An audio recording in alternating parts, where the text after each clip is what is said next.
2 o'clock. Would you call the roll, please? Yes, absolutely. Tony Gray. Patrice Petrick. Here.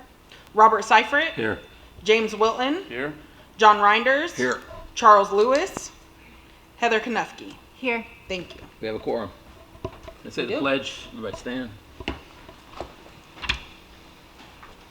I pledge allegiance to the flag of the United States of America and to the republic for which it stands, one nation, under God, indivisible, with liberty and justice for all.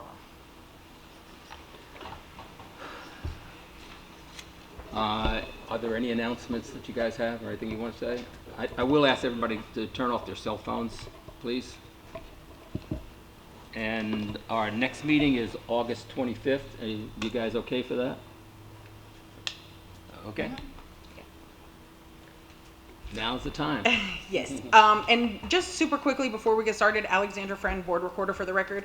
I know that there's two different meetings about to occur, so I just want to make sure everybody is aware the one that we're commencing now is that of the Planning Commission. And so we're going to have an election for chair and vice chair now because Harvey termed out during the last meeting. That was his last one. So I'm going to provide you this quick overview of the responsibilities of chair and vice chair, and then you guys will hold an election, okay? Typically, the chair and vice chair are elected every February. You guys did have that February vote, but Mr. Goldberg is gone, so we'll now have one because it's needed. They can serve a maximum of 3 consecutive years if they're reelected. As host of the assembly, the chair performs a number of duties, including running the meeting in accordance with the agenda. The vice chair will run the meetings in the chair's absence. They'll ensure a proper procedure and decorum is observed, maintain order during meetings. They'll vote on all motions unless a conflict of interest exists. The chair or the vice chair serving as chair must relinquish the gavel in order to make or second a motion, and they also will sign the approved minutes. The chair and vice chair should have a basic understanding of parliamentary procedures, especially for motions, understand procedures for public comment, understand the process for legislative and quasi-judicial public hearings, understand and assist staff to enforce the Sunshine Law, understand the basics of the Public Records Law, be familiar with the bylaws, familiar with the approval criteria for quasi-judicial and legislative public hearings. The board member handbook covers all of those topics, and if you guys ever need a refresher, have any questions, feel like you could benefit from extra training, the clerk's office is always happy to help. In order to run the meeting, you should make sure a quorum is present first and then call the meeting to order. Review the public comment procedures as necessary. Use a timer to limit public comment to 3 minutes per individual. Place business on the floor by reading an agenda's item title. Keep the discussions focused on the matter at hand. Remind members of any purpose of the item or remaining areas that need to be addressed, and call for a motion if no new points are being made. The chair should also help staff in avoiding any Sunshine Law violations, and that includes stopping if board members or committee members are speaking to each other on the side. That is considered a violation, so you should end any sidebar conversations.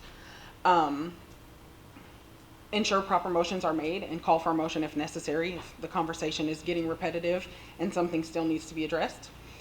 You'll ensure the motion is seconded before member discussion begins. A motion is going to die if it's not seconded, and that should be announced. Restate the motion prior to calling for the vote so it's very clear on the record what everybody is voting for, and then call for an A and nay vote. Announce the result of the vote. And that's it. With that, I will open the floor for nominations for chair for the Planning Commission. I'll nominate Bob Seifert. I second that. I third that. Do we have any other nominations? All right, Mr. Seifert, you have been appointed chair. I'll try to do my best, guys.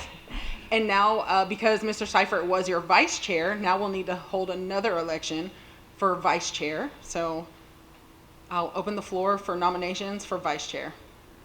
I nominate James.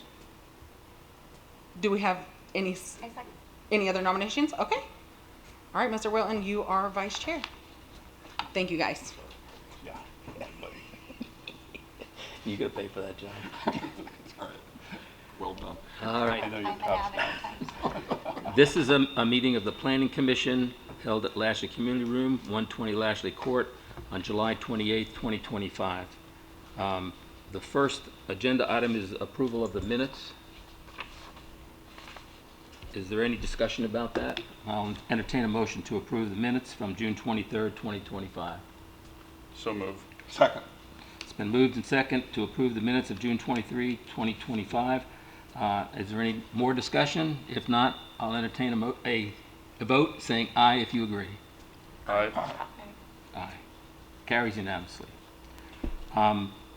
We are going to have a quasi-judicial public hearing today, and I thought it would be a good idea, before we start, to just go over what a quasi-judicial decision is. This is not Bob, this is from page 17 of your handbook. A quasi-judicial decision must be based upon the application of reliable facts to pre-established criteria. You know, we have 8 for this variance. We act like the judge of a trial where impartiality and due process are afforded to all parties. Quasi-judicial decisions must be based solely upon the evidence and testimony presented at such hearing and in consideration of the pre-established criteria. All rulings must be based upon competent, substantial evidence presented at the hearing. Competent, substantial evidence is defined as relevant and material evidence that a reasonable mind would accept as adequate evidence to support the conclusions reached. So I just want to make sure we're back on that. I guess staff make their presentation since you sat down. Public comment? What- You want to call for standard public comment? Oh, yeah. If anybody wants to make a public comment, they can do so, but it will not be counted as part of this hearing because it is just general comments that we take now. If you want to have some input on this hearing, you'll wait till we call for that. Anybody want to speak in public hearing? Calling once, public hearing twice. Do you have a question? What is this? Is this for the canopies? No, no. Okay. This is for a plat approval. Oh, I'm sorry. Yeah, no, that's the next meeting, okay. But will be the same thing. If you want to speak about that canopy, then you need to wait until we ask you to do that, okay? Not in general comments. Okay. Lay it All on. right, good afternoon, board members. Rachel Berry, zoning official for the record. Before I get started, you each received some emails from me over the last few days. I'm sorry, I will save that to the next meeting. Wrong item. All right, Planning Commission. So agenda item 3A is application number SRC 01-2025, and this is phase 2 of the Seagrass final plat. The property is located to the west of Indian Springs Cemetery Road, south of Jones Loop Road, and northeast of Tamiami Trail. It is currently zoned Planned Development Village. And subdivision regulations are found in Chapter 20A of the code, which includes a 4-step process. The pre-application meeting was held in January of 2022. The preliminary plat included the entire subdivision for Phase 1 and Phase 2 and was approved in September 2022. The construction plans were approved along with that. That one wasn't me. I don't know where that one came from. And then the final plat for Phase 1 was approved in June of 2024. Is that the door or something? So again, here is just a general overview of the site. There are 5 tracts that are now being divided into the remaining 117 lots that were approved with the planned development zoning change. As part of a subdivision, the applicant is required to provide a surety bond in the amount of 110% of the engineer's opinion of probable cost of those construction plans, which would include the roadways, utilities, all those sorts of items, all kinds of improvements on the properties. And so the applicant did provide that $2.35 million bond, so that is in place. And with that, I don't have anything additional at this time, but happy to answer any questions. I would ask that you swear in all the people who are going to testify today. I forgot to do that, Oh. including you. Yes. Are you going to swear me? Alex is Oh. standing behind us. Anyone intending to provide testimony in today's proceedings, please stand and raise your right hand. Do you solemnly swear to tell the truth, the whole truth, and nothing but the truth in today's proceedings? I do. Mr. Leskovich, does she need to say that again? now that she's been sworn in as testimony, or? You can ask her if what she provided was Okay. truthful and accurate. Ms. Berry, do you solemnly swear that what you already stated for the record was true? I do. Thank you. And the agent is also here if you have any Okay, questions. for him as yes, well. the applicant's turn.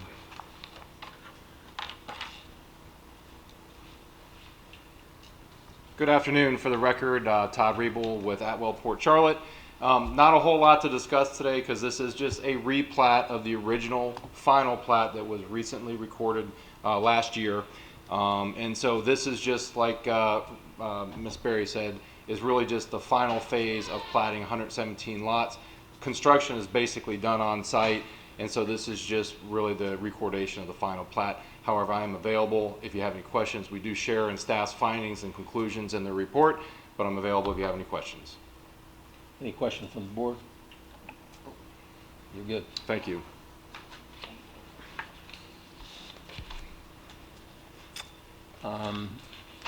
Any, you board members can ask these applicants or Rachel any questions you want. But if there is no questions, then proceed to the vote. Do we need to open There's- this for public comment? Yeah, oh yeah, you're right. Okay. Does any member of the public wish to speak on this plat approval? Second question, anybody want to speak on this plat approval? Third time, plat approval? We're good. Oh, we got to close the public hearing. Anybody, I entertain a motion to close the public hearing. So moved. Second. Been moved and second to close the public hearing. All those in favor say aye. Aye. Opposed? Motion carries.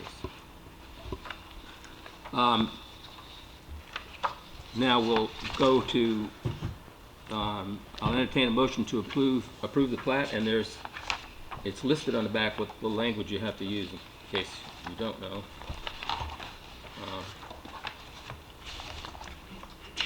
The first part? Yeah, right there. Oh, If you want to do it. I'll have them do it. Go ahead. No, you go ahead.